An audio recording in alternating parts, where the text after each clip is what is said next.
So hello everyone, good evening सभी को। उम्मीद करता हूँ मेरी वॉइस प्रॉपर आ रही होगी सभी तक। एक बार कंफर्म कर देंगे।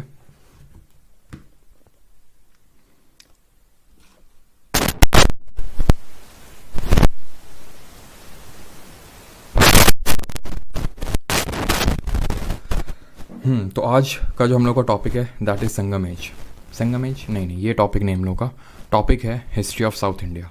ठीक है, साउथ इंडिया है आज का टॉपिक। ठीक है, तो अब हम लोगों ने नॉर्थ इंडिया की हिस्ट्री काफ़ी देख ली है। ठीक है, कल हम लोग थोड़ा सा सातवानास तक ही पहुँचे थे, और सातवानास कहाँ पे रूल कर रहे थे? ये रूल कर रहे थे महाराष्ट्र वाले रीजन पे। ठीक है, और महाराष्ट्र को हम सेंट्रल इंडिया में ही कंसिडर करेंगे।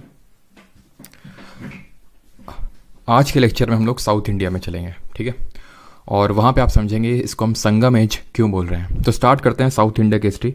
हाँ, आज जल्दी आ गया। वैसे 6:30 रहता है एक्चुअली। 2 दिन से कुछ ऐसे सिनेरियोज बन रहे थे कि 6:30 पे आया नहीं जा रहा था। अवनी, वर्षा, SK परमार, नैतिक, गुरमीत सिंह। चलिए स्टार्ट करें फिर। तो history of south India.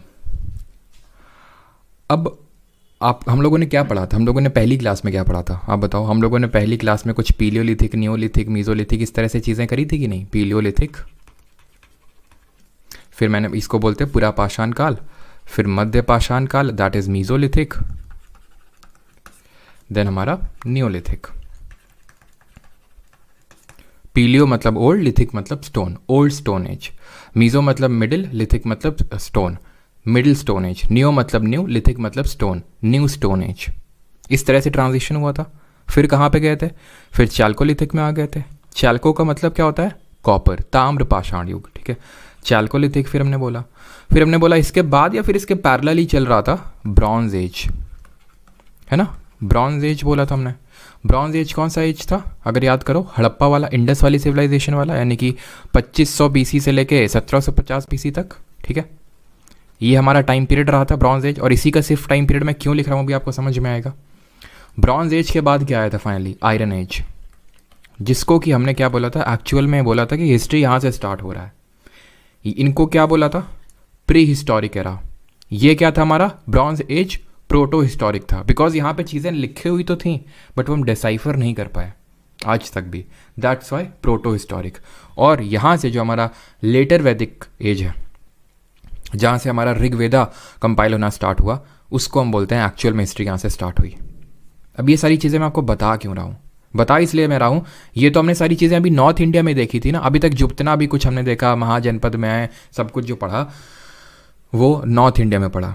South India में क्या चल रहा था? सब क्या बंजर पड़ा था? हैं वहाँ पे क्या बस कोई था ही नहीं वहाँ पे? ऐसा नहीं है, थे लोग। वहाँ पे भी पीलियोलिथिक हमने साइट्स देखी थी, कुछ मीजोलिथिक भी देखी थी, नियोलिथिक भी देखी थी। बट आपने एक चीज़ नोटिस करी होगी, नियोलिथिक के बाद हम खो गए नॉर्थ इंडिया में। हमने ध्यान ही नहीं दिया साउथ इंडिया में। क्यों? क्योंकि वहाँ पे ब्रॉन्ज एज आया ही नहीं। रीज़न क्या है? ब्रॉन्ज क्या है? ब्रॉन्ज एक एलॉय है, एक मिश्र धातु है जो किससे मिलके बनती है? कॉपर और टिन, तांबा और टिन से मिलके बनती है। अब ये जो तांबा है, ये तो अगर हम देखें तो इंडिया में, जैसे कि हमने देखा था जो चाल्कोलिथिक साइट है वो कहाँ पे लोकेटेड है? जो हमारी खेतरी माइंस है राजस्थान में, मलच खंड है मध्य प्रदेश में। तो इसी रीजन के अराउंड, राजस्थान, मध्य प्रदेश, महाराष्ट्र, इस रीजन के अराउंड हमें चाल्कोलिथिक साइट्स देखने को मिली। लेकिन क्योंकि अब कॉपर तो यहाँ से मिल गया था, टिन कहाँ से आ रहा था? टिन कहाँ से आ रहा था? हमें चाल्कोलिथिक साइट यहाँ देखने को मिली थी ना, तो टिन ये लोग उठा रहे थे अफगानिस्तान से। लेकिन साउथ इंडिया वाले ठीक है, कॉपर इधर उधर से ऊपर जाकर निकाल लेंगे, या फिर इधर भी थोड़ा बहुत कॉपर मिल जाएगा हमें डेक्कन प्लेट्यू में। लेकिन टिन कहाँ से लाएंगे? और टिन उस समय काफ़ी प्रेशियस रिसोर्स हुआ करता था, काफ़ी प्रेशियस मिनरल, काफ़ी प्रेशियस मेटल हुआ करता था। इतना नहीं कि बस गए और, क्योंकि ट्रांसपोर्टेशन भी इतना ईजी नहीं था ना तब। तो वहाँ पे साउथ इंडिया की अगर हम बात करें, ये ब्रॉन्ज एज कभी डेवलप ही नहीं हुआ। तो क्या डेवलप हुआ फिर वहाँ पे? वहाँ पे इसकी जगह डेवलप हुआ ये क्या है? ये है बड़े बड़े पत्थर, बड़े बड़े यानी मेगा, पत्थर मतलब लिथिक, यानी कि वहाँ पे डेवलप हुई मेगालिथिक एज। माइक्रोलिथ आपने सुना है? बिल्कुल सुना है। आपने पीलियो, मीजो, नियो जब पढ़ा रहा था तो मैंने बताया था इनमें से कोई एक है जिसको माइक्रोलिथिक भी बोलते हैं। ज़रा बताइए वो कौन सा है? ये है मेगालिथ। और जब वहाँ पे एक क्वेश्चन सॉल्व कर रहे थे तो मेगालिथ आया था कि मेगालिथ एज कौन सी है, तो मैंने वहाँ पे करवा तो दिया था, बट मैंने बोला था हम लोग इसको आगे पढ़ेंगे। मेगालिथिक एज, अब अगर मैं आपसे बोलूँ इसका टाइम पीरियड क्या होगा तो क्या कोई दिक्कत है बताने में? क्या मैंने बोला आपसे? ब्रॉन्ज एज वहाँ पे साउथ इंडिया में नहीं था। जब वहाँ ब्रॉन्ज एज था तो यहाँ पे मेगालिथिक चल रहा था। वहाँ ब्रॉन्ज एज कब था? ये ब्रॉन्ज एज है क्या? इंडस वैली सिविलाइजेशन, हड़प्पन जो टाइम पीरियड है वो 2500 बीसी से लेके, इसी से मैंने यहाँ पे लिखा 2500 बीसी से लेके 1750 बीसी तक का टाइम पीरियड। तो मेगालिथिक एज यहीं से स्टार्ट हो जाता है आपका। जो हमने क्वेश्चन सॉल्व किया तो उसमें 3000 बीसी ऑप्शन में था, तो इसलिए हमने वो मार्क किया था, बिकॉज 2500 बीसी के नियर। अब जरूरी थोड़ा नहीं 2500 ही एग्जैक्ट स्टार्ट हुआ, अरे रफली थोड़ा बहुत ऊपर नीचे से स्टार्ट हुआ होगा, एग्जैक्टली थोड़ा हम प्रेडिक्ट कर पाए। हम तो जो हमने कार्बन डेटिंग करी है उसके हिसाब से चीज़ें प्रेडिक्ट करी हैं। तो ये मेगालिथिक, मेगा का मतलब बड़े आप देख सकते हैं, और लिथिक का मतलब पत्थर। जैसे हमने मीजोलिथिक को बोला था माइक्रोलिथ बोला था, क्यों? क्योंकि यहाँ पे क्या था, जैसे कि यहाँ पे रिलेटिवली थोड़े बड़े पत्थर का यूज़ होता था स्टोन टूल्स का, यहाँ पे अब स्टोन टूल्स छोटे छोटे हो गए, माइक्रोलिथ इसलिए इसको बोला था। ये क्या है? मेगालिथ। अब ये बड़े बड़े पत्थर यहाँ इस फॉर्म में हमें क्यों मिले, कहाँ मिले? तो ये जो मेगालिथ, ये जो एज है, यहाँ पे हमने पाया कि जो ग्रेव्स होती थी, ग्रेव्स मतलब जहाँ पे लोगों को दफनाया जाता था, ये हमें कैसे पता चला कि यहीं, और उसके अराउंड ये हमें बड़े पत्थर देखने को मिले। अब ये हमें कैसे पता चला कि ग्रेव्स ही यही है? बिकॉज हमें कंकाल मिले, स्केलेटन्स मिले, उसके अराउंड हमें पॉटरी मिली, पॉटरी मिली, कुछ हमें आयरन के टूल्स भी मिले। उससे मतलब ये जब लोगों को गाड़ा जाता होगा तो इस सोच के साथ कि हाँ ये रख देते हैं, इनके अगले जन्म में काम आएंगी, है ना। अभी भी तो हम लोग कुछ ना कुछ रिचुअल्स करते ही हैं। तो उस समय की पॉटरी किस तरह हमें मिली ये भी पता होना चाहिए। तो जो मेगालिथिक एज है इसको हम आयरन एज भी बोल सकते हैं, ध्यान रखना, ठीक है। साउथ इंडिया में ये था। पॉटरी यहाँ पे हमें देखने मिली ब्लैक एंड रेड वेयर, इस तरह की हमें पॉटरी वहाँ पे देखने को मिली। कम्युनिटी की अगर बात करें, लोग किस तरह के लोग, ज़्यादा डीप में हमें नहीं जाना है, बस 3-4 चीज़ें पढ़नी कि इनका टाइम पीरियड, मेगालिथिक का मतलब क्या होता है, पॉटरी किस तरह की थी, और ये किस तरह के मतलब लोग थे, किस तरह की कम्युनिटी थी। तो ध्यान रखना ये एक तरह की पेस्टोरल कम्युनिटी थी। पेस्टोरल मतलब चारवाहा, ऐसा नहीं कि इनको एग्रीकल्चर पट्ट से हेडशॉट, ठीक है तो पेस्टोरल कम्युनिटी थी, है ना। ऐसा नहीं कि इनको एग्रीकल्चर के बारे में पता नहीं था, एग्रीकल्चर के बारे में इन लोगों को बिल्कुल पता था। लेकिन जैसे कि अगर आप याद करो, जब हमने नॉर्थ इंडिया में आयरन एज पढ़ा था, दैट इज़ इन वैदिक एज, तो वहाँ पे भी तो हमने लेटर वैदिक में देखा, लेटर में बोलो अर्ली वैदिक एज में हम लोगों ने देखा था कि जो हमारा टाइम पीरियड था ये 1500 से लेके 1500 बीसी से लेकर 1000 बीसी तक। क्यों? इन लोगों को भी पता था एग्रीकल्चर के बारे में, क्योंकि आयरन की डिस्कवरी तो हो ही चुकी थी, बट अभी भी ये पेस्टोरल ही थे, प्योरली एग्रीकल्चर में पूरी तरह से डिपेंडेंट नहीं थे, पेस्टोरल थे, चारवाह थे एक तरह के। क्लियर?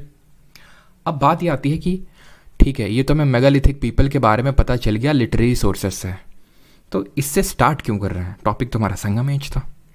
तो एक्चुअल में जब हम साउथ इंडिया में जाएंगे तो साउथ इंडिया की हिस्ट्री जो है इन 3 किंगडम से स्टार्ट होती है, चेरा, चोला, पांड्या। आपने, आप में से मैं पक्का ये बोल सकता हूँ, आप में से 80 to 90% लोगों ने नाम सुना होगा, मतलब आपने अगर स्कूल में भी पढ़ा होगा तो चेरा, चोला, पांड्या सुना होगा। नहीं भी सुना है कोई दिक्कत नहीं है, तो अभी सुन लो, चेरा, चोला, पांड्या। यहाँ पे आपको 3 बड़े बड़े नाम दिख रहे होंगे, चेरा, चोला, पांड्या, इन पे फोकस करना है।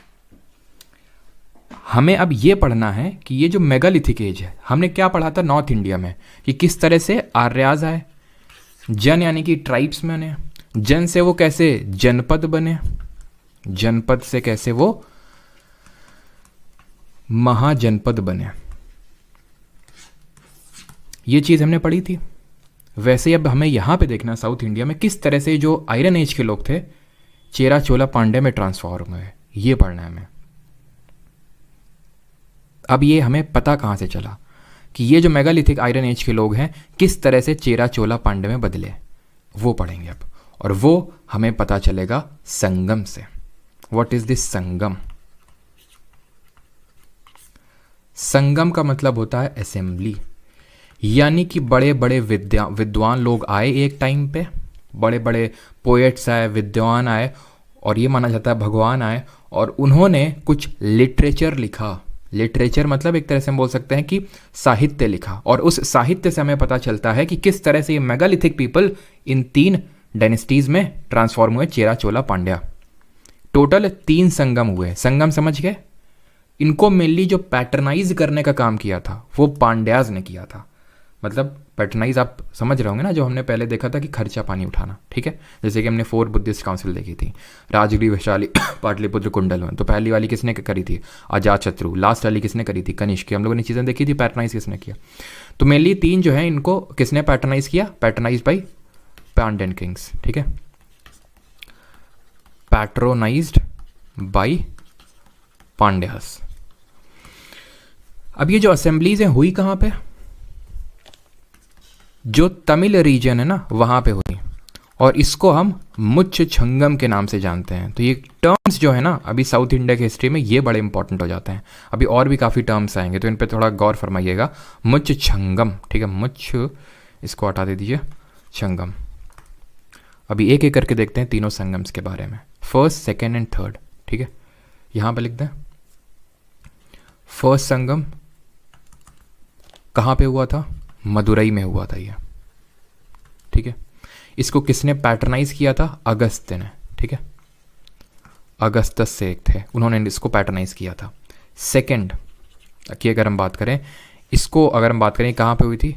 कपाडपुरम में, ठीक है, कपाडपुरम में। इसको किसने पैटर्नाइज किया था? इनिशियली तो अगस्त्य ने किया था, बट मेनली यानी वो फिर नहीं, उसके बाद एक आया तोलका पीआर करके, ठीक है, तोलका पीआर, इन्होंने इसको पैटर्नाइज किया, डबल पी होगा, ठीक है, पीआर।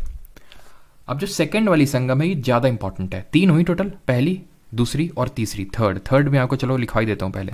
ये भी हुई मदुरई में, ठीक है, और इसको जो पैटर्नाइज किया वो नक्कीरार ने किया। अब किसने पैटर्नाइज किया, यहाँ पे ये चीज़ उतनी ज़्यादा इंपॉर्टेंट नहीं है। यहाँ पे जो सबसे ज़्यादा इंपॉर्टेंट चीज़ है वो ये है कि ये लोग मिले किस लिए थे, बैठे किस लिए। और ऐसा नहीं कि मतलब ऐसे कोई 15-20 दिन के लिए बैठे हों, ठीक है। उसमें ये लिखा हुआ है कि संगम जो लिटरेचर हमें मिला, साहित्यिक स्रोत जो हमें मिले कि 8000 साल के लिए। अब हमें ये नहीं पता कि भाई हमारा 8000 और उनका 8000 बराबर ही होता था कि नहीं होता था, तो ये तो नहीं है कि 8000 साल बैठे होंगे, लेकिन हाँ ऐसा नहीं कि 15-20 दिन में बैठे हों, मतलब काफ़ी सालों तक ये बैठे होंगे, तब ये लिटरेचर कंपाइल हुआ। तो वो लिटरेचर क्या था? तो जो पहले वाले में संगम में लिटरेचर कंपाइल हुआ वो हमें नहीं मिला। थर्ड में ये बताया जाता है कि थर्ड वाली इसीलिए ऑर्गेनाइज करवाई गई क्योंकि जो पहला वाले में लिटरेचर बना वो फ्लड में, बाढ़ में बह गया, और जो दूसरे वाले में बना दैट इज़ इंपॉर्टेंट, तोलका पीआर, क्योंकि इसको पैटर्नाइज कर रहे थे इनके नाम पे तोलका पीएम, ठीक है। It is one of the earliest Tamil text, ध्यान रखना ये ग्रामेटिकल तमिल टेक्स्ट है, वेरी इंपॉर्टेंट। अभी रिसेंटली जो आपके एग्जाम्स हुए हैं एसएससी के उसमें पूछा गया ये तोलका पीएम, इसको नहीं भूलना है आपने, ठीक। अब जो संगम लिटरेचर हमें मिलता है, जो भी हमें संगम लिटरेचर मिलता है, ठीक है, ऐसा नहीं कि सिर्फ तोलका पीएम ही कंपाइल हुआ, और भी बहुत सारा संगम लिटरेचर कंपाइल होता है। ये मेनली 2 फॉर्म में था, नैरेटिव और डिडैक्टिक। मतलब नैरेटिव और डिडैक्टिक का मतलब क्या होता है? नैरेटिव मतलब जो कोई नैरेट किया जा रहा हो, यानी कि कोई कहानी सुनाई जा रही हो, यानी कि कोई चीज़ पैराग्राफ के फॉर्म में जो होती है, that is in the narrative form. Didactic थोड़ी सी पोइटिक फॉर्म में होती है ना। जैसे कि आप कबीरदास जी के जो दोहे आप सुने हैं ना, तो जो दोहे हैं वो कैसे हैं? पोइटिक फॉर्म में है, तभी तो पोइटिक फॉर्म में, तभी तो गाना बना दिया उस पर टी सीरीज़ वालों ने, है ना। जो किसने गाया था, आई थिंक कौन है वो, मतलब नाम यार मेरे को ये सब भूल जाते हैं बॉलीवुड वालों के। कोई है ना भी लेटेस्ट जो काफ़ी गाना वाना गाता है, उसने जो कबीरदास जी के दोहे मतलब गाए थे, तो वो पोइटिक फॉर्म में है, डिडैक्टिक, क्लियर। जो भी हमें टेक्स्ट मिला, इनको जो नैरेटिव फॉर्म में है इनको हम कलेक्टिवली बोलते हैं मेलका नक्कू। क्या बोलते हैं तमिल लैंग्वेज में? मेलका नक्कू। थोड़े से आपको नाम टफ लग सकते हैं, लेकिन अब क्या करें, है ना। मेलका नक्कू जो साउथ इंडिया के होंगे उनको बिल्कुल टफ नहीं लग रहे होंगे, ठीक है। किलका नक्कू, किलका नक्कू। और आप में से काफ़ी लोग हैं मतलब केरला तमिलनाडु भी पूछते रहते हैं सर इंग्लिश में, तो मैं सारी चीज़ें इंग्लिश में तो नहीं बोल पाऊँगा जो ऐसे मैं बोल रहा हूँ, ठीक है। इंग्लिश ही फॉर्म रहेगा, ठीक है। तो मेलका नक्कू और किलका नक्कू, इसमें टोटल 8 मेजर वर्क्स थे और इसमें टोटल 18 माइनर वर्क्स थे, ध्यान रखना। ये जो है ये हमें लव या फिर वॉर के बारे में बताता है, लव या फिर वॉर के बारे में बताता है। लव को मतलब तमिल लैंग्वेज में हमने बोला एकम, या तो एकम के बारे में, वॉर को हमने बोला पुरम या फिर पुरम के बारे में। अब बहुत सारा टेक्स्ट हमें मिला, अब मैं आपको कॉम्प्लिकेट नहीं करूँगा चीज़ों को, सिंप्लीफाई करने का पर्पस है मेरा यहाँ पे। तो कुछ ही टेक्स्ट यहाँ पे मैं लिखवाने वाला हूँ। एक तो तोलका पीएम मैंने बताया, थोड़ा मेलका नक्कू किलका नक्कू याद रखना है, और दो और बस, और वो हैं आपके दो टेक्स्ट और, एंड दैट इज शिलापथिकम, शिलापथिकम और मनी में गलाई, मनी में गलाई। ये क्या है टेक्स्ट, ये किसके बारे में बताता है, ये भी पूछ लेता है। सबसे पहली बात तो इसको लिखा किसने है, फिर उस पर आते हैं किसके बारे में बताता है। Written by Ilango Adigal, Ilango Adigal. अब ये जो इसके बाद जो जिसका भी जो डाउट अगर हो तो प्लीज़ टाइप करना स्टार्ट कर देना, बिकॉज उसके बाद मैं डाउट ले लूँगा, और उसके बाद बिकॉज थोड़ा सा टाइम लैग रहता है ना, तो आप डाउट लिखना स्टार्ट कर सकते हैं। तो शिलापथिकम, अब जो शिलापथिकम ये है क्या, तो ये इंपॉर्टेंट है कि it is a story of Kovalam, उसकी वाइफ थी कन्नगी, ठीक है, और बिकॉज ये एक तरह का राजा था हम बोल सकते हैं कोवलम, ठीक है, राजाशाही में रहता था। कन्नगी उसकी वाइफ थी, बट एक दासी थी इसके कोर्ट में, माधवी। बाकी की चीज़ तो आप समझ गए होंगे, है ना। तो जो कोवलम है उनको लव हो जाता है माधवी से। ये चीज़ मैं ऐसा नहीं कि मतलब उससे पूछा गया है ये, ठीक है। अब मैंने यहाँ पे पता नहीं क्वेश्चन है कि नहीं PYQs में, नहीं हो तो मैं टेलीग्राम पे पोस्ट कर दूंगी, इसलिए मैं बता रहा हूँ, ठीक है। तो ये लव स्टोरी है बिटवीन कोवलम एंड माधवी। कन्नगी को ये घर से निकाल देते हैं, बट कन्नगी जो हैं वो ऑनेस्ट रहती हैं कोवलम के साथ और वेट करती हैं अपने हस्बैंड का आने का। तो यहाँ पे चैस्टिटी और प्योरिटी दिखाई जा रही कन्नगी को, और आज तक भी साउथ इंडिया के जो लोग होंगे वो जानते होंगे कन्नगी को पूजा जाता है केरला वाले रीजन में। रीज़न यही है कि इनको goddess of purity and chastity बोलते हैं, कि भले ये छोड़ के चले गए बट फिर भी वेट किया, और जब आया ये कोवलम तो एक्सेप्ट किया उसको। एंड मनी मेघालाई जो है इसी से ही रिलेटेड है, जो कोवलम और माधवी की जो मतलब इनकी जो बेटी हुई इन दोनों की, वो उसका नाम था मनी मेघालाई। तो this is a book about the daughter, book about the daughter of Kovalam and Madhavi, Kovalam and Madhavi, ठीक है। बाकी अगर हम बात करें इसको लिखा किसने, राइटर या फिर ऑथर, तो ये है हमारे, बस सत्यनार याद रखना, पूरा नाम नहीं यहाँ पे लिखवा रहा हूँ बिकॉज आई अगेन रिपीट कि भाई यहाँ पे मैं चीज़ें सिंप्लीफाई करना चाहता हूँ आपके लिए, ठीक है। तो सत्यनार।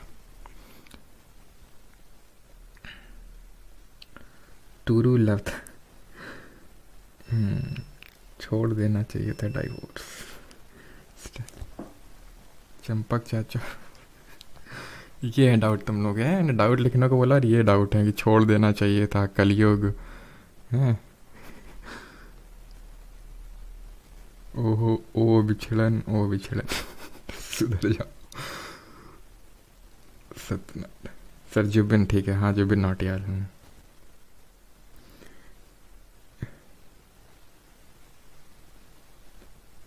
और जिसके जो इधर उधर के मतलब बाकी डाउट होते हैं ना, तो आप प्लीज़ वो वीडियो के लास्ट ले रखिए। जो अभी मैंने चीज़ें पढ़ाई इसको लेके कुछ डाउट होगा तो आप पूछिएगा।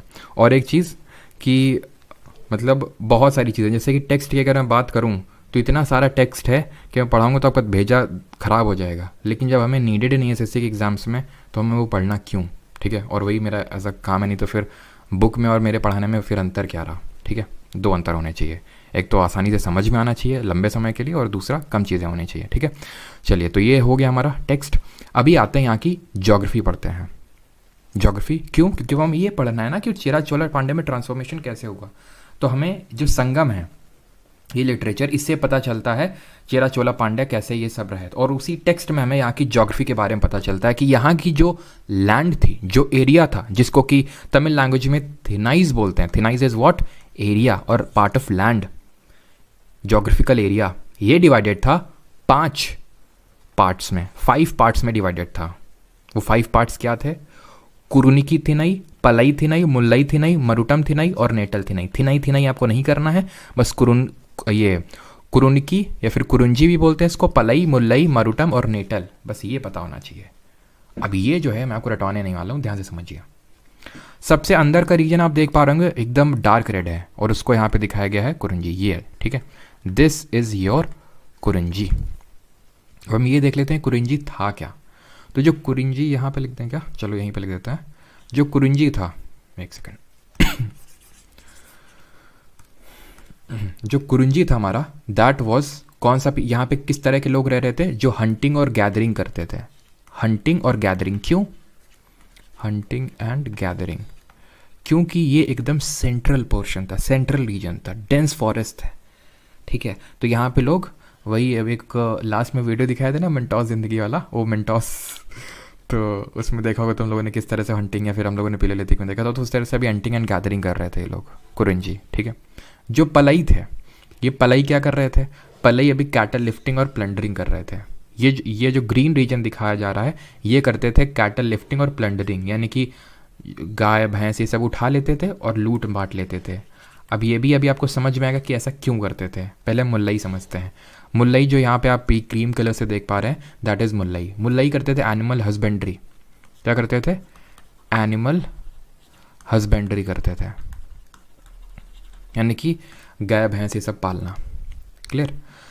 तो ये जो है पलई रीजन, अगर हम ध्यान से देखें, कुरुंजी ने कुछ मार के पकड़ा और मुल्लई वालों ने कुछ एनिमल हस्बेंड्री करके, मतलब जो भी वो प्रोड्यूस करते हो उसको लूटने का काम ये बीच वाले करते थे। थोड़ा इधर से लूटते थे, थोड़ा इधर से लूटते थे।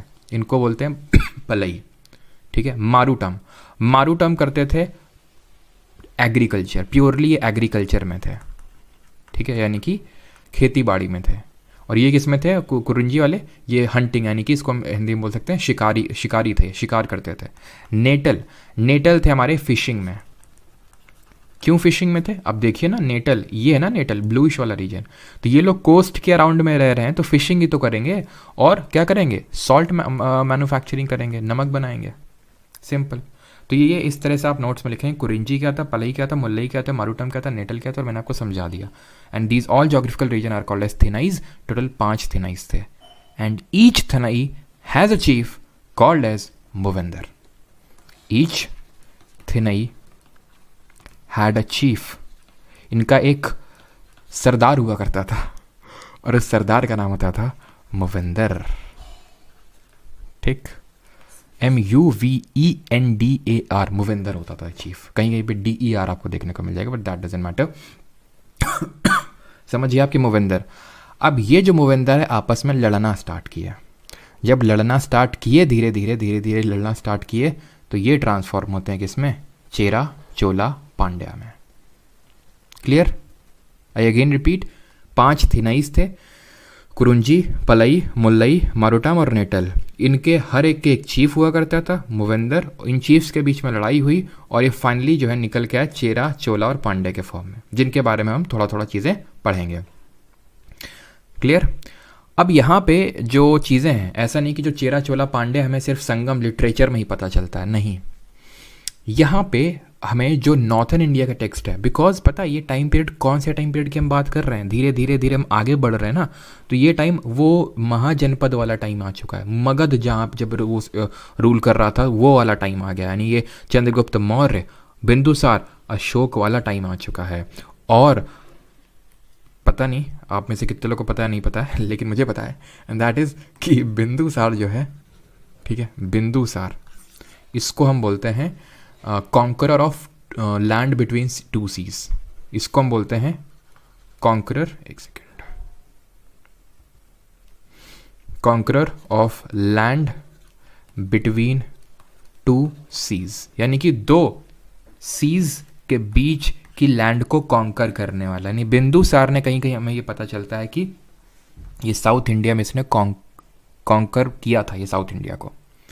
फिर हमें यह भी देखने को मिलता है जो अशोकन इंस्क्रिप्शन है, जो अशोक का इंस्क्रिप्शन है, अभिलेख हैं, वहाँ पे भी जिक्र मिलता है किसका, चेरा, चोला, पांड्या का। बट चेरा को चेरा नहीं लिखा गया था, इनको लिखा गया था केरल पुत्रास। क्या लिखा था वहाँ पे, केरल पुत्रास के बारे में मेंशन था, सत्यपुत्रास के बारे में मेंशन था, सत्यपुत्रास, चोला एंड पांड्या।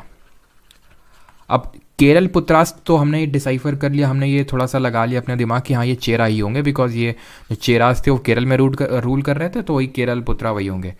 चोला तो मेंशन नहीं कर दिया था चोला और पांड्या का भी, बट ये सत्यपुत्रा कौन थे हमें नहीं पता चला। ये सत्यपुत्रा किसको मेंशन कर रहे हैं अशोक। हाँ, इनमें हमें ताम्र पारणी भी देखने को मिलता है इनके इंस्क्रिप्शन में, जो कि कोई और नहीं, पीपल ऑफ जो श्रीलंका थे उनको ताम्र पारणी बोला गया। यहाँ पे हम लिख देता हूँ ताम्र पारणी। ताम्र पारणी का मतलब क्या होता है, पीपल ऑफ श्रीलंका, ठीक है, पीपल ऑफ श्रीलंका, ठीक।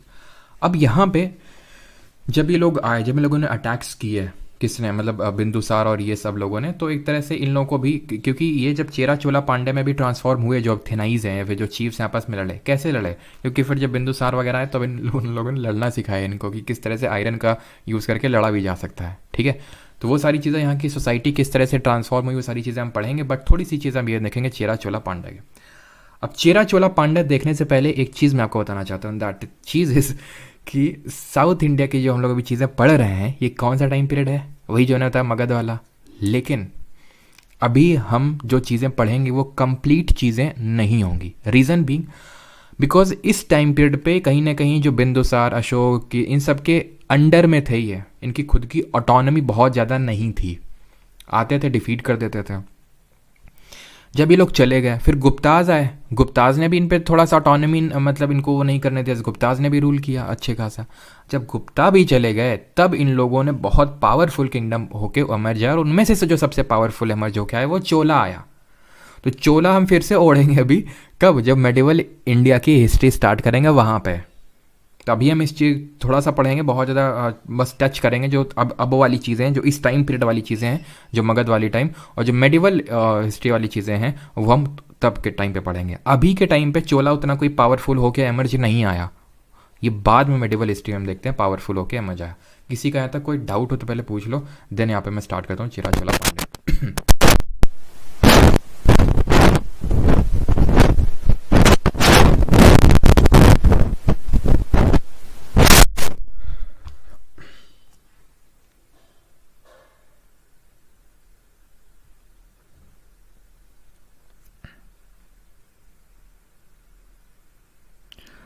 दरोगा हप्पू सिंह चोली के पीछे क्या, अच्छा बेटा तुमको अक्षय कुमार का ब्लॉग याद है?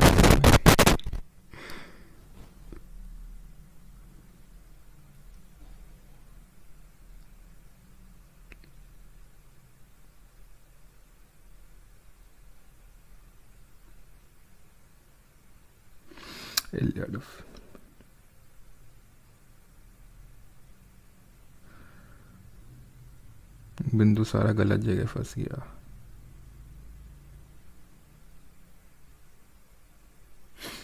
सुरभि वही बोल सकते हैं, ठीक है, राजा ही टाइप थे, चीफ थे वो, है ना।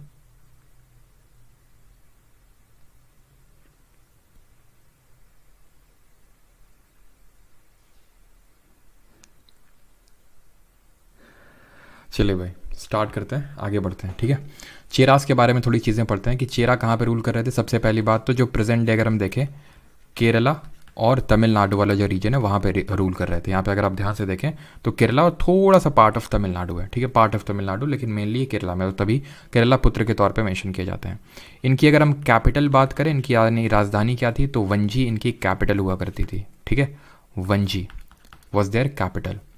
इनकी कुछ पोर्ट सिटीज़ थी, यानी कुछ बंदरगाह थे। वो बंदरगाह कौन कौन थे, मुजरिस, या फिर यहाँ पे आप देख सकते हैं कि मुचरी करके भी लिखा हुआ है, तो ये पोर्ट पता होना चाहिए आपको। और इनको ट्रेडिंग के लिए यूज़ किया जाता था, ठीक है, बिकॉज ट्रेडिंग ये लोग करते थे, मुजरिस एंड टोंडी, ये दो पोर्ट सिटीज़ आपको याद करनी है चेरास की।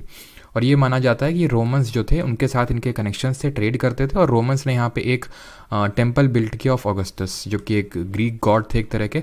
तो ऑगस्टस टेम्पल भी बिल्ड किया मुजरी पे, किसने, रोमन्स ने, build by Romans, but not that much important, कोई बहुत ज़्यादा इंपॉर्टेंट नहीं है, और ना ही अभी तक मैंने कभी एसएससी में क्वेश्चन देखा इस पर। कैपिटल इंपॉर्टेंट है और ये पोर्ट इंपॉर्टेंट है, ठीक। यहाँ और इनका यहाँ का एम्ब्लेम इंपॉर्टेंट है। एम्ब्लेम मतलब इनका सिंबल क्या था, किस तौर से खुद को दिखाते थे ये लोग, तो बो से दिखाते थे। बो मतलब समझते हैं, बो एंड एरो समझते होंगे ना, ये तो बो एंड एरो क्या होता है, बो एंड एरो तीर कमान है ना, हिंदी में तीर कमान, ठीक, क्लियर।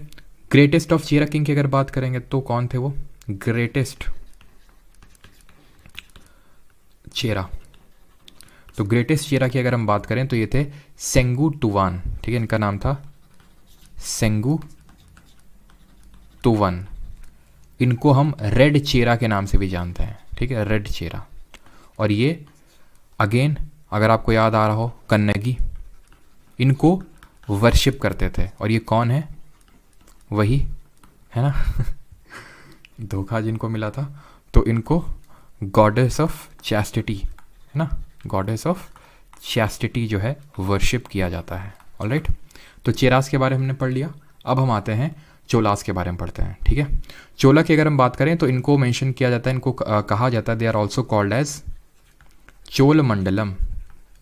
चोल मंडलम, आपने एक वर्ड सुना होगा कोरोमंडल, सुना है आपने कोरोमंडल कोस्ट? नहीं सुना है तो जब हम लोग ज्योग्राफी पढ़ेंगे तो वहाँ पे आप सुनेंगे इस वर्ड को कोरोमंडल।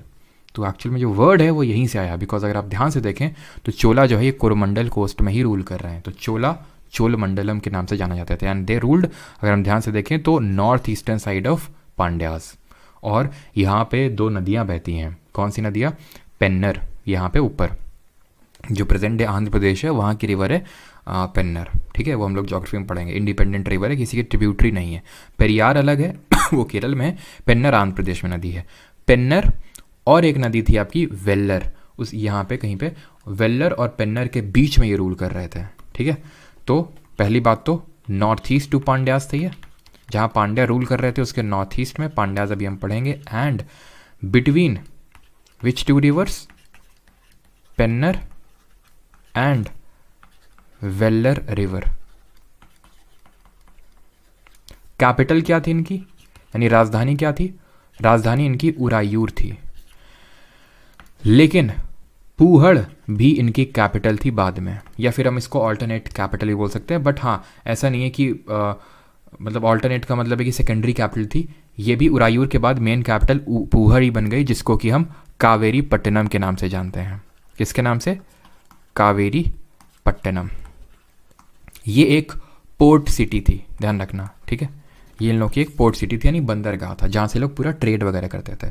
किस में ट्रेड करते थे? दे ट्रेडेड इन कॉटन क्लॉथ, ठीक है, जो कपास के बने हुए हम बोल सकते हैं कपड़े थे, उनमें ये ट्रेडिंग करते थे।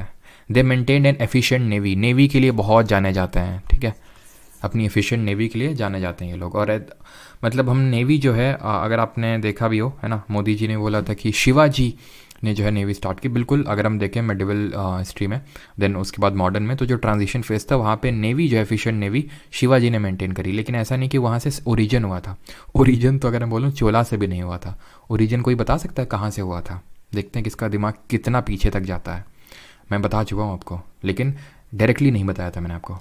तो वो है आपका हड़प्पन टाइम पीरियड। याद करो, सील्स में हमें देखने को मिला था कि नहीं? मैंने फ़ोटो भी लगाई थी। शिप्स सील जो हुआ करती थी, है ना, सील्स मोस्टली किसकी बनी होती थी, जरा ये भी बता दो। तो उसमें हमें शिप्स देखने को मिला था, है ना। तो सील्स हमारी स्टीएटाइट की बनी होती थी यूजुअली, ठीक है, जो एक तरह का सॉफ्ट स्टोन होता था। तो चोला के अगर हम बारे में बात करें तो इनके ग्रेटेस्ट रूलर, अगर अर्लीस्ट रूलर के बारे में बात करें कि सबसे पहले हमें किसके एविडेंसेस मिलते हैं, कौन से रूलर, कौन सा इनका मूवेंदर चीफ था, तो उसका नाम एलारा था। But that is not very much important, बहुत ज़्यादा इंपॉर्टेंट नहीं है। हाँ, इसके जो ग्रेटेस्ट रूलर थे उनके बारे में थोड़ा सा इंपॉर्टेंट है। और हो सकता है कि इसके अगर फाउंडर आपसे पूछ ले तो हो सकता है इन्हीं का नाम दे दे, जो यहाँ पे मैं ग्रेटेस्ट रूलर में लिखने वाला हूँ, दैट इज़ कराईकाल, ठीक है।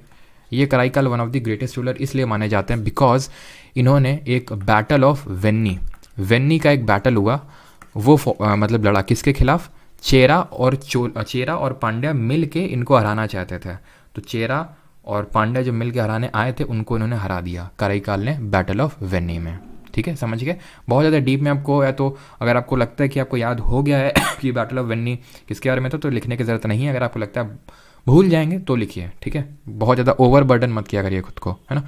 अगर हम बात करें कि ये कैसे, फिर मतलब देखो, अभी मैंने आपको बताया कि इनके दो फेजेस थे। एक तो अभी वाला फेज था जो हमारा महाजनपद मगध ये समय चल रहा था। फिर हम मेडिवल हिस्ट्री में इनको पढ़ेंगे, जब ये लोग गुप्ता वगैरह चले जाते हैं, फिर से ये पावरफुल फिर से अपना बोल सकते हैं कि ये एमर्ज होते हैं। तो अभी के लिए ये बहुत ज़्यादा पावरफुल नहीं थे, और चेरा पांड्या ने मिल के, और फिर पल्लवास भी रूल कर रहे थे, पल्लवा डायनेस्टी भी थी, इनको वाइप ऑफ कर दिया, यानी कि यहाँ से हटा दिया, ठीक है। तो इनके बारे में यहीं पे अभी हम फुल स्टॉप लगा देते हैं। वैसे तो इनके बारे में हमने बहुत पढ़ना है अभी, मतलब बहुत भी इतना भी नहीं, लेकिन हाँ चीज़ें अभी पढ़नी है इनके बारे में। जैसे कि हम राजेंद्र चोला के उनके बारे में पढ़ेंगे, और भी हमारे बहुत सारे रूलर्स आएंगे, ठीक है। हम टेम्पल्स के बारे में पढ़ेंगे इनके, हम जो डिफरेंट टाइप्स के डोनेशंस होते थे, डिफरेंट टाइप की असेंबलीज होती थी, उनके बारे में पढ़ेंगे, ठीक है। लेकिन वो सब जब नीडेड होगा तब पढ़ेंगे, ताकि क्रोनोलॉजी सेट हो दिमाग में। ऐसा नहीं कि बस यहाँ पढ़ाने के पर्पज़ से, सेंस तो मैंने बता दिया, लेकिन मेरा मेन पर्पज़ है कि भी समझ में भी आनी चाहिए। अगर आप कोई चीज़ रिलेट भी करें, ठीक है, अपना गेस वर्क भी करें एग्जाम में, तो वो गेस वर्क काम आए। फिर अब आते हैं पांड्यास पे। पांड्यास की अगर यहाँ पे मैंने इनका एम्बलेम नहीं बताया ना, एम्बलेम यहाँ पे लिख लो इनका। एम्बलेम इनका क्या हुआ करता था, दैट वॉज टाइगर, ठीक है। टाइगर जो है इनका एम्बलेम हुआ करता था, ऑलराइट। देन आते हैं पांड्यास पे। पांड्यास प्रेजेंट डे वही, अगर हम देखें तो तमिलनाडु में रूल कर रहे थे। इनकी जो कैपिटल थी, राजधानी थी, वो मदुरई थी, ठीक है, मदुरई। और मदुरई अगर हम बात करें कौन सी नदी के किनारे, on the banks of Vaigai river. ये हम लोग ज्योग्राफी पढ़ेंगे तो वहाँ पे आएगी हमारी नदी है, ठीक है, वैगई। वैगई इंडिया की सबसे सदर्न मोस्ट रिवर कंसिडर की जाती है। अगर हम मेन रिवर्स की बात करें तो कावेरी से भी नीचे है ये जो वैगई है, ठीक है। इसका जो अगर हम बात करें एम्बलेम यहाँ का, जो एक तरह से हम बोल सकते थे लोगो था, दैट वाज मछली, फिश थी, ठीक है। एंड इनके बारे में हमें फर्स्टली पता चलता है मेगास्थनीज की इंडिका से। फर्स्ट मेंशन कौन करता है, मेगास्थनीज अपनी किताब इंडिका में, ठीक है। और मेगास्थनीज जो है ये बोलते हैं कि ये पर्ल्स के लिए फेमस थे। कौन, पांड्यास। ये बताते हैं कि दे वर फेमस फॉर पर्ल्स, यानी मोतियों का ये बहुत ट्रेडिंग करते थे और इसके लिए फेमस थे, ठीक है। जो हमारे चोलास थे वो किसका कर रहे थे, कॉटन क्लॉथ्स का, बट ये किसका कर रहे थे, पर्ल्स का कर रहे थे, ठीक है। And they traded with Roman empire के साथ भी इनका ट्रेड रहता था। And the last thing is कि इनकी एक पोर्ट सिटी इनकी भी है। जैसे कि हमने पूहड़ देखी चोलास में, हमने मुजरी और टोंडी देखी चिराज में, वैसे इनकी थे कोरकई। और इस पे भी क्वेश्चंस आए हैं सीजीएल 2023 में, ठीक है। तो पोर्ट सिटी भी आपको याद होनी चाहिए। तो जितनी चीज़ें नीडेड हैं वो सारी चीज़ें यहाँ पे मैंने आपको बता दी। अब यहाँ तक किसी कोई डाउट हो तो पूछ ले, देन यहाँ पे हम लोग आगे नहीं तो बढ़ते हैं। यहाँ की जो सोसाइटी है उसको देखेंगे अभी, ठीक है। किसी का यहाँ तक कोई डाउट तो नहीं है, ठीक है। यहाँ पे मैं तब तक हेडिंग डाल देता हूँ, यहाँ की सोसाइटी किस तरह से डिवाइडेड थी।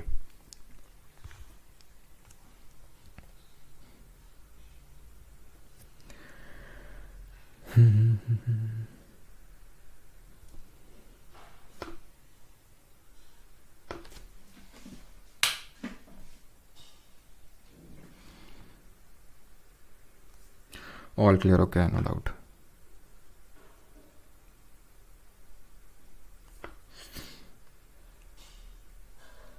Sir doubt about Venni war, Mallikarjun Rajur, क्या डाउट है इंजीनियर साहब आपका? वेन्नी वॉर के लिए जितनी नीडेड है वो चीज़ें मैंने आपको बता दी कि वेन्नी वॉर लड़ा गया था। चोला के जो किंग थे कराईकाल, और ये जो चीफ थे चेरा के और पांड्या के, इन दोनों लोगों ने अलायंस किया और उनके खिलाफ लड़ा, हार गए दोनों लोग, ठीक है।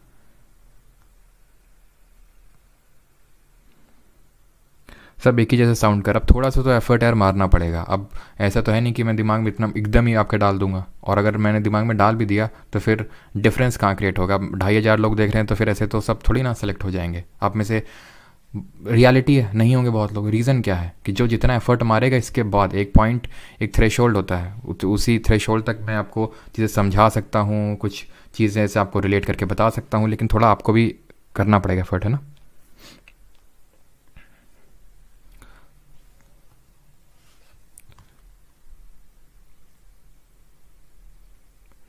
क्या चीज़?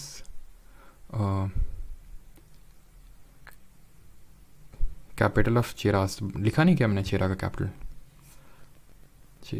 तो लिखा होगा, वंजी लिखा तो है मैंने कैपिटल। वंजी को ही हम वंची भी बोलते थे, अगर आपको थोड़ा सा वो कन्फ्यूजन हो रहा हो, है ना, उसी को वंची भी बोलते थे। चलिए आगे बढ़ते हैं कि सोसाइटी को देखते हैं, ठीक है। तो सोसाइटी यानी कि यहाँ पे भी क्या वर्ण सिस्टम था, जैसे ऊपर था नहीं नॉर्थ इंडिया में ब्राह्मण, क्षत्रिय, वैश्य, शूद्र, तो यहाँ पे प्रॉपरली डेवलप्ड इस तरह का वर्ण सिस्टम नहीं था। लेकिन थोड़ा सा वर्ण सिस्टम टाइप ही हमें देखने को मिलता है कि एक रूलिंग क्लास हुआ करता था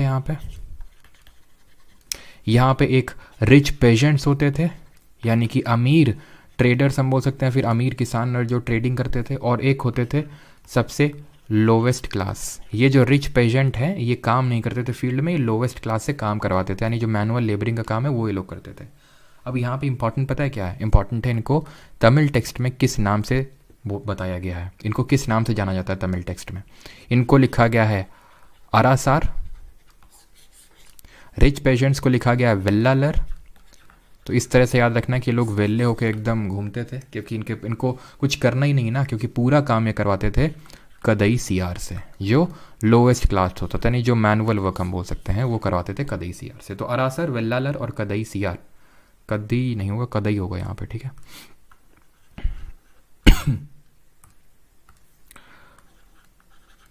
कदई सीआर, ठीक है, खत्म।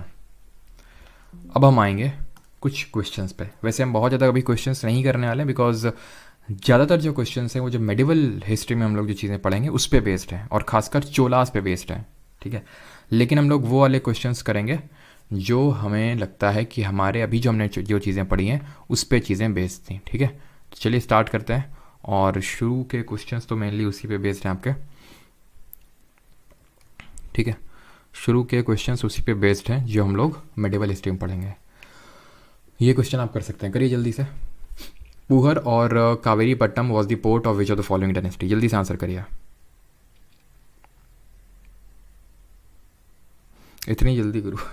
हाँ, अब एक टॉपिक ख़त्म हो गया तो क्या और पढ़ना है तो फिर बताओ। सोनिया सिंह से डिस्कशन ग्रुप बना दो। हाँ, डिस्कशन ग्रुप बनाना है सोनिया, बिल्कुल सही बात है, और जल्दी ही बनेगा।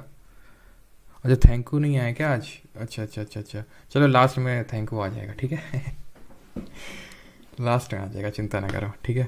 पुहर और कावेरी पट्टनम कहाँ किसकी थी? तो हम पुहर और कावेरी पट्टनम थी चोलास की, चिरास की वंशी थी, और पांड्यास की मदुरई थी। वाका टाका पढ़ा नहीं अभी हम लोगों ने, ठीक है। और कल होगा गुप्ताज, ठीक है, वो थोड़ा सा रिलेटिवली बड़ा टॉपिक है, तो जो आज की भरपाई है वो आपको कल करनी पड़ेगी। आज जल्दी क्लास ख़त्म हो जाएगी और कल थोड़ा सा लेट चलेगा, तो आज की भरपाई कल होगी। और गुप्ता भी काफ़ी इंपॉर्टेंट है, और गुप्ताज के बाद हमारी एक आएगा पोस्ट गुप्तास, यानी कि हमारा फ्राइडे तक हो जाएगा, और सैटरडे को आई थिंक मोस्ट प्रोबेबली शाम को देखते हैं, सैटरडे संडे को जब भी प्लान बनता है तो हम लोग पूरी कंप्लीट एंशिएंट हिस्ट्री का रिवीजन करने वाले हैं, ध्यान रखना, ठीक है। ताकि जो भी हमने चीज़ें पढ़ी हैं उसको एकदम कंसोलिडेट कर लें, देन हम मेडिवल हिस्ट्री में एंटर करें। मेडिवल हिस्ट्री हो जाएगी, उसका वन शॉट होगा, देन उसको कंसोलिडेट करेंगे, देन मॉडर्न हिस्ट्री में बढ़ेंगे, ठीक है।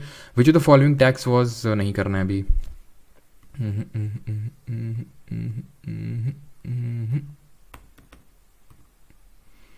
ये करो, CGL 2022। Which of the following statement is correct with respect to the Sangam literature. तो संगम लिटरेचर, संगम साहित्य के संबंध में निम्नलिखित कथनों पर विचार करिए। ठीक है सोनिया जी, क्रिएट कर देंगे एकदम, वही आप कमेंट छापे जा रहे हैं। तूफान का देवता बेटे, कमेंट थोड़ा सा सोच समझ के किया करो, है ना। नहीं, अभी एक क्लिक लगता है। These text were suppose to be composed and compiled in assemblies of poets. बिल्कुल, पोइट्स की जो हमारे लिटरेट्स बड़े बड़े विद्वान थे उनकी ये असेंबली थी, उसमें कंपाइल किए गए थे। 3 हमारे टोटल संगम थे। दूसरे वाले का ज़रा बताइए, दूसरी जो संगम हुई थी उसमें मतलब जिसको कि कबातपुरम में जो की हुई थी, और उसमें एक टेक्स्ट इंपॉर्टेंट था जो पहला तमिल टेक्स्ट कंसिडर किया जाता है, वो कौन सा था? Sangam literature compiled in assemblies of poets were held in the city of Madurai. बिल्कुल, मदुरई में हुई थी पहली भी और तीसरी भी, दूसरी वाली कबातपुरम में हुई थी। आंसर यहाँ पे आंसर होगा option number B, both 1 and 2। And Tolkappiyam was the text, ठीक है, तोलका पीएम हमारा टेक्स्ट था। ऑलराइट, चलिए 25th, the Tamil Muvendar mention in the Sangam poems means. Muvendar का मतलब क्या होता है? धम्म महामत्ता, हेडमैन, रिच, या फिर 3 चीफ्स। धम्म महामत्ता हमने देखा था, ये एक ऑफिस क्रिएट किया गया था अशोक के द्वारा, जिसका ये एक तरह का ऑफिसर था, जिसका ये काम था कि लोग धम्म जो उसने सब रॉक इंस्क्रिप्शन और पिलर एडिक्ट्स में लिखवा रखा था उसको फॉलो कर रहे हैं कि नहीं कर रहे हैं, वो देखना इसका काम होता था। और नहीं ये देखता था तो फिर वो राजा को सीधे रिपोर्ट करता था, फिर राजा जो नहीं वो धम्म फॉलो करता था उसको, समझ रहे हैं। तो हेडमैन नहीं, रिच नहीं, ठीक है, 3 चीफ्स, ठीक है, 3 चीफ्स, ऑप्शन नंबर डी। चलिए, what dash was the capital of the Pandya dynasty. Pandya dynasty capital बताइए जल्दी से।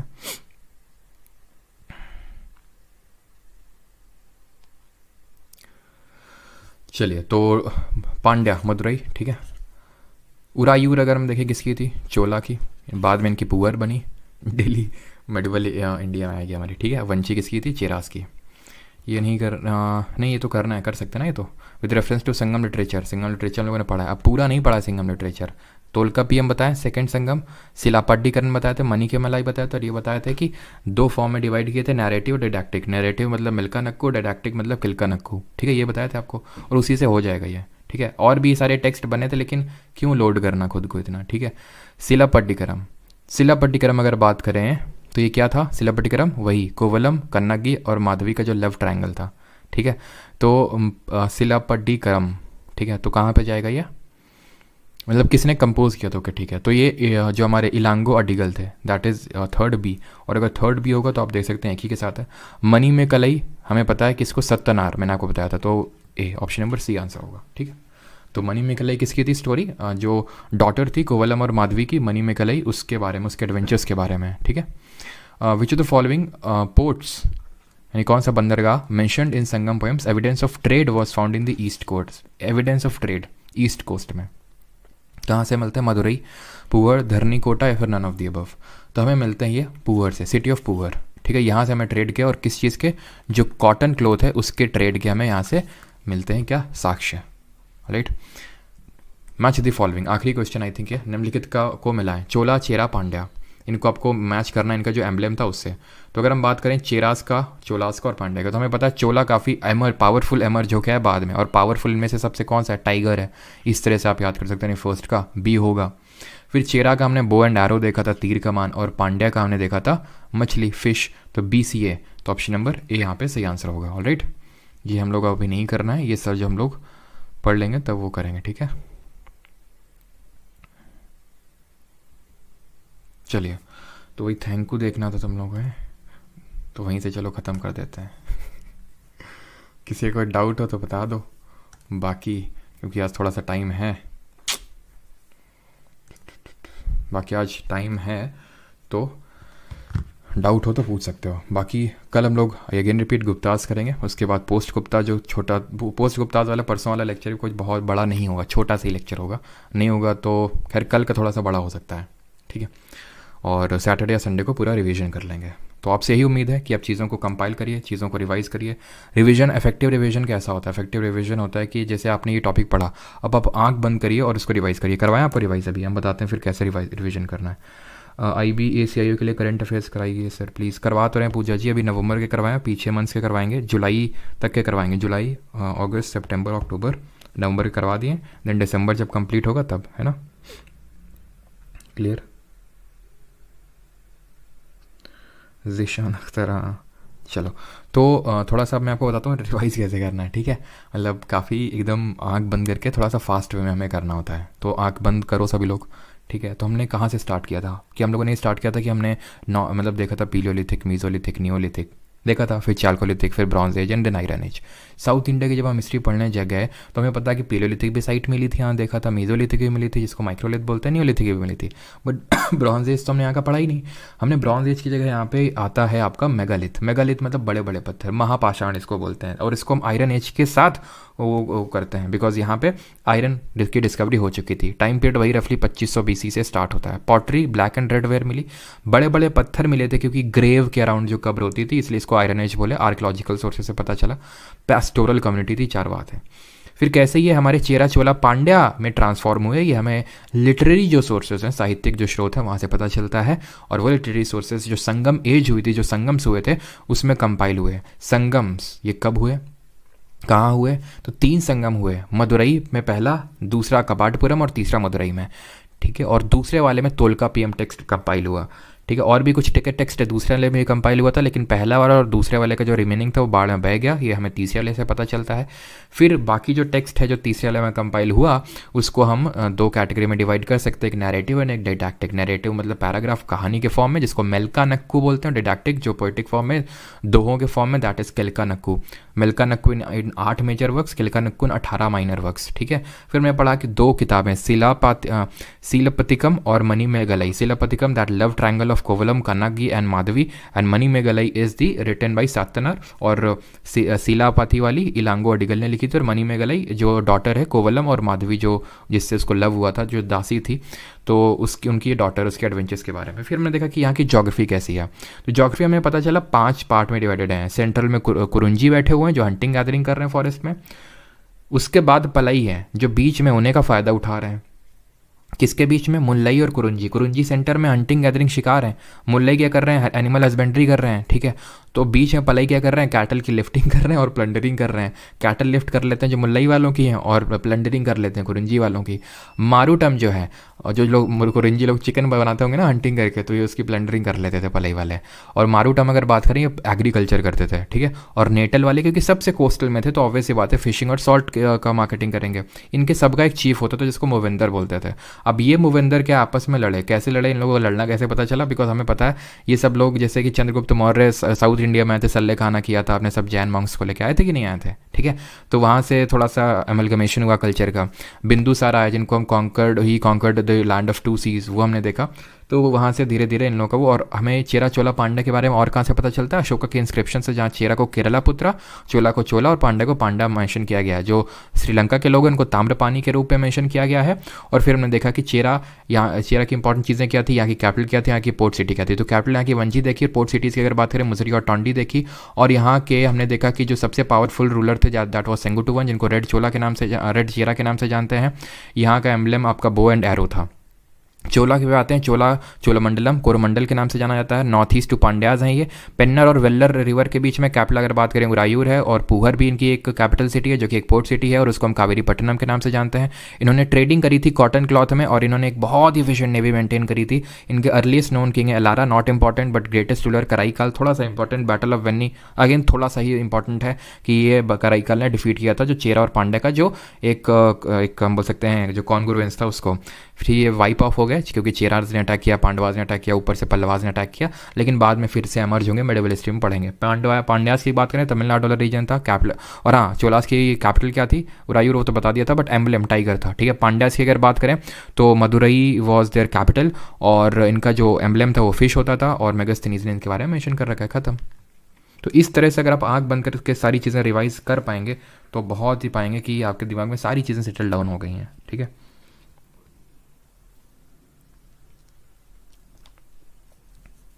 Y Moovendar is 3 chiefs, it was 5 chiefs. राजनागा बिल्कुल 5 चीफ्स थे, लेकिन अल्टीमेटली ये किस में ट्रांसफॉर्म हुए? 3 चीफ्स में। हम 3 चीफ्स के बारे में ही तो पढ़ रहे थे, वो किस तरह से ट्रांसफॉर्म हुए 3 चीफ्स में, उसमें हमने बीच में पढ़ा वो 5 किस तरह से मूवेंदर्स थे, ठीक है। सर हिंदी लैंग्वेज के नोट्स अगेन अपलोड होंगे क्या? क्यों? मतलब हिंदी लैंग्वेज इंग्लिश के दोनों अपलोड हो रहे हैं ना साथ साथ। ये लो जल ग्रहण करो गुरुजी। बेटा हप्पू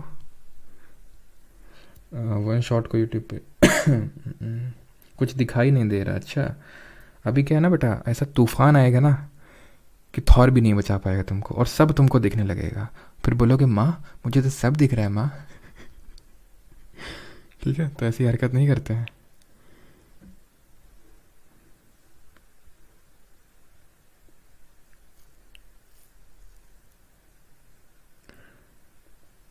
सर आज आप खांसे नहीं सरदार खान। सरदार खान बेटा चाबी कहाँ है? हैं? चाबी कहाँ है? चाबी मिल गई क्या?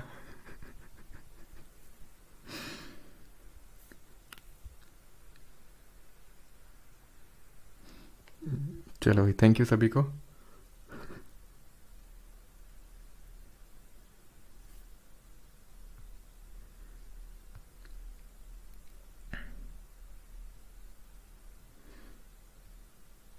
गुरुजी कंप्यूटर पढ़ाएंगे?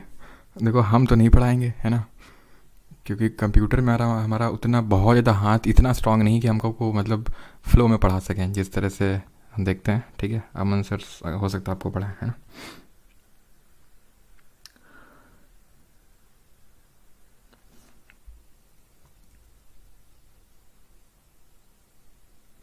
सर पुरुषपुर किसकी कैपिटल थी? सृष्टि कल मैंने आपको पेशावर बताया था, किसकी कैपिटल थी? पेशावर मथुरा, याद करो किसकी थी? पेशावर और मथुरा, याद अगर आपको याद आ रहा हो, जो हमारे ये कनिष्क कनिष्क थे, है ना, तो इनकी कैपिटल हुआ करती थी। तो मैंने आपको बताया था जो पेशावर बताया था वही है एक्चुअली पुरुषपुर। कल मैंने आपको अगर बताया हो कि मुझे नाम याद नहीं आ रहा है, वो यही नाम है पुरुषपुर, ठीक है, जो हमारी कडफीसेस थे, है ना। CPO 2024 बैच अलग से नहीं आएगा, ठीक है, अलग से कोई बैच नहीं आएगा, यही है जो है, ठीक है, और यही सब में काम आएगा। और जिन लोगों को एनरोल करना है तो आप जा सकते हैं परमार अकेडमी ऐप पे, ठीक है। और जिन लोगों को ऐसा रहता है कि सर क्लास आज जल्दी स्टार्ट होगी, तो यार मैं टेलीग्राम है जो परमार SSC टेलीग्राम, जहाँ पे डेली मॉर्निंग में क्विज़ होती है, वहाँ पे मैं पहले ही बता देता हूँ आपको आज क्लास कितने टाइम होगी। वैसे 6:30 पे ही होगी और होती भी है, बट अभी 2 दिन से वो 7 PM पे हो रही थी, ठीक है। तो क्विजेज़ अटैम्प्ट कर रहे हो कि नहीं तुम लोग, ठीक है, मतलब बहुत मस्त नहीं है अभी तो। जिनका अगर मान लो कि जो पुराने बैच वाले स्टूडेंट हैं उनकी चीज़ें कंप्लीट हो चुकी हैं, उनके लिए तो मस्ट है जो क्विजेज़ हो रही हैं। बाकी जो 1 जनवरी से PY की सीरीज़ स्टार्ट होगी वो भी मस्ट है, जिनकी हिस्ट्री से सिलेबस कंप्लीट हो जाएगा, जो पुराने बैच वाले हैं। परमार अकेडमी ऐप पे जाके आप कोर्सेज सेक्शन में जाएंगे तो कोर्सेज सेक्शन में आपको SSC GK 2.0 देखने को मिल जाएगा, ठीक है। तो उस बैच में आप एनरोल कर सकते हैं इन लेक्चर्स के रिकॉर्डिंग्स के लिए, नोट्स के लिए, एंड जो वीकली टेस्ट होते हैं उसके लिए, राइट।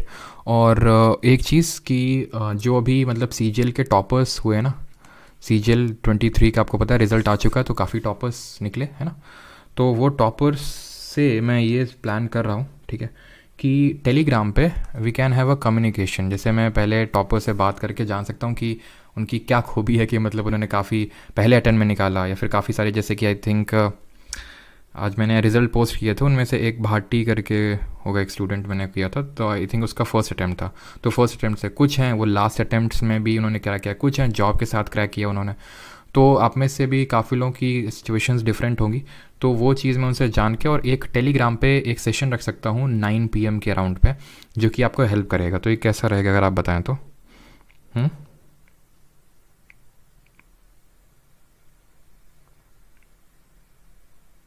सर भूत सच्ची में होते हैं बेटा, ये भूत की अलग से क्लास चलेगी, है ना, वो आखिरी वाला सब्जेक्ट है हमारा।